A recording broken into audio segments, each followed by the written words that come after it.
پچھلے کچھ دنوں سے پاکستان میں چیف آف آرمی سٹاف کی اپائنٹمنٹ کی وجہ سے پورے ملک میں ایک ہیجان کی سی کیفیت ہے اور پورے ملک کی سیاست اسی ایک اپائنٹمنٹ کے گرد ہی گھوم رہی ہے، جبکہ دوسری طرف ملک کے ڈیفالٹ ہونے کے چانسز بہت تیزی سے بڑھ رہے ہیں۔ کتنا اچھا ہوتا کہ اگر پاکستانی آرمی اپنی پیشہ ورانہ ذمہ داریاں آئین کے مطابق سر انجام دیتی اور خود کو ملک کی سرحدوں تک محدود کر لیتی۔ اور سب سے زیادہ خوش آئند بات یہ ہوتی کہ ایک 22 گریڈ کا افسر خود کو سیاست اور سیاسی امور سے دور رکھ کر منسٹری آف ڈیفنس کے انڈر کام کرتا۔ اور اگر ایسا ہو جائے تو نہ صرف پاکستان آگے جائے گا بلکہ ہماری افواج بھی دفاع کے میدان میں زیادہ مؤثر اور کارگر ثابت ہوں گی۔ اگر ہم آرمی چیف کی اپائنٹمنٹ کے موجودہ اصول کو دیکھیں تو آئین پاکستان کے آرٹیکل 243 کے تحت صدر Pakistan prime minister of Pakistan کی ریکمنڈیشنز پر چیف آف آرمی سٹاف کو اپائنٹ کرتا ہے، اور ٹریڈیشنلی آرمی 4 سے 5 لیفٹیننٹ جنرلز کی ایک list prime minister of Pakistan کو بھیجتی ہے، اور پھر ان میں سے پرائم منسٹر ایک نام کو چوز کرتا ہے اور فائنلی پریزیڈنٹ آف پاکستان اس کو اپائنٹ کرتا ہے۔ اگر ہم بات کریں چیف آف آرمی سٹاف کی سلیکشن کی تو موجودہ حالات کے پیش نظر یہ سلیکشن ایک بہت ہی کنٹروورشل مدعا بن چکی ہے، لیکن اب اس طرح کی کنٹروورسیز کو ختم ہونا چاہیے اور ایک اپائنٹمنٹ کے لیے ایک پیورلی میرٹ بیس سسٹم ہونا چاہیے۔ اس ضمن میں سپریم کورٹ آف پاکستان کے چیف جسٹس کی تقرری کا پروسیس کافی واضح اور شفاف ہے، اور اگر آرمی چیف کی تقرری کے معاملے میں بھی اسی طرح کے کسی پروسیس کو اڈاپٹ کر لیا جائے تو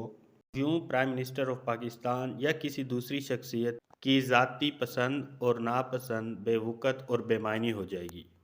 لہٰذا ہماری حکومتیں اور خاص طور پر آرمی سپریم کورٹ کی اس اپائنٹمنٹ کے پروسیس سے واضح رہنمائی حاصل کر سکتی ہیں۔ اس وقت پاکستان میں آرمی چیف کی اپائنٹمنٹ کو لے کر حالات اتنے زیادہ کشیدہ ہو چکے ہیں کہ اس وقت ملک کی بڑی بڑی سیاسی اور سرکاری شخصیات ایک دوسرے کو پریشرائز کرنے اور نیچا دکھانے میں مصروف ہے۔ کبھی ہمیں پرائم منسٹر کو تھپڑ مارنے کی خبر سننے کو ملتی ہے تو کبھی ہمیں چیف آف آرمی سٹاف کی کرپشن کی کہانیاں سننے کو ملتی ہیں۔ ریسنٹلی مختلف سوشل میڈیا پلیٹ فارمز پر جلد ہی ریٹائر ہونے والے جنرل قمر جاوید باجوہ کے بارے میں کچھ ایسی ہی نیوز آئی ہیں،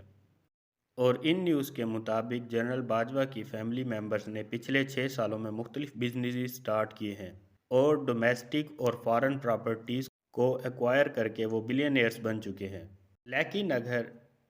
ان تمام معاملات کا بخوبی یا بغور جائزہ لیا جائے تو ان تمام چیزوں کی وجہ سے دنیا بھر میں پاکستان آرمی کا امیج ہی خراب ہو رہا ہے، اور دنیا بھر میں لوگ یہ سمجھ رہے ہیں کہ پاکستان آرمی ایک ان ایتھیکل اور کرپٹ آرگنائزیشن ہے، اور تو اور اب بہت سے پاکستانیوں کا بھی یہ خیال ہے کہ پاکستانی آرمی محض خود کو پاکستان کا مسیحا شو کرتی ہے، جبکہ حقیقت میں ایسا کچھ بھی نہیں ہے، اور لوگوں کا اب یہ ماننا ہے کہ ہماری فوج ہمیشہ یہ دکھاوا کرتی رہی ہے کہ پاکستان آرمی پاکستان کے لیے کچھ بھی سیکریفائس کرنے کو تیار ہے، لیکن یہ سب ایک دکھاوا ہے۔ لہٰذا اس طرح کی چیزوں سے نہ صرف ہمارے سپاہ بلکہ ہمارے آفیسرز کا مورائل بھی ڈاؤن ہو رہا ہے، اور دوسری طرف پاکستانی عوام اور فوج کے درمیان ایک رفٹ پیدا ہو رہا ہے، اور اب تو پوری دنیا میں یہ کہا جا رہا ہے کہ ہر کنٹری کی ایک آرمی ہوتی ہے اور وہ آرمی اس کنٹری کے لیے کام کرتی ہے، لیکن پاکستانی آرمی ایک ایسی آرمی ہے کہ جس کے پاس خود کا اپنا ایک ملک ہے،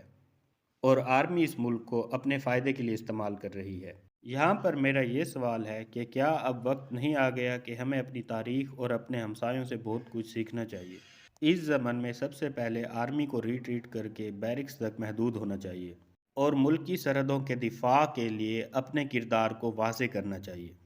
جبکہ سیاستدانوں کو دوسری طرف ملکی معیشت کی بہتری کے لیے کام کرنا چاہیے۔ آج پاکستان سویئر اکنامک کرائسس سے گزر رہا ہے، اور ایک ایسے وقت میں پاکستان کو ایک ایسے جنرل کی ضرورت ہے کہ جو امریکہ اور چائنا دونوں کے ساتھ پاکستان کے ریلیشنز کو بیلنس کر سکے۔ اس وقت انڈیا کے فارن ایکسچینج ریزروز تقریباً $600 بلین، جبکہ پاکستان سے آزادی حاصل کرنے والے بنگلہ دیش کے فارن ایکسچینج ریزروز $40 بلین سے بھی بڑھ چکے ہیں۔ اور دوسری طرف اگر ہم بات کریں پاکستان کی تو اس وقت پاکستان کے پاس صرف $8 بلین ہیں، اور ان میں سے زیادہ تر ڈپازٹس پرائیویٹ سیکٹرز کے ہیں۔ لیکن اس وقت پورے ملک کا مین سٹریم میڈیا صرف یہ دکھانے میں مصروف ہے کہ اگلا آرمی چیف کون بنے گا۔ میرے خیال میں اب اس سوچ کو بدلنا چاہیے، کیونکہ پاکستان کو ایک مضبوط فوج کے ساتھ ساتھ ایک مضبوط اور مستحکم معیشت کی ضرورت ہے۔ ایک ایسا چیف کہ جو خود کو سیاسی سرگرمیوں سے دور رکھے اور فوج کی بہتری کے ساتھ ساتھ وہ پاکستان اور پاکستانیوں کی بہتری کے لیے بھی کام کرے۔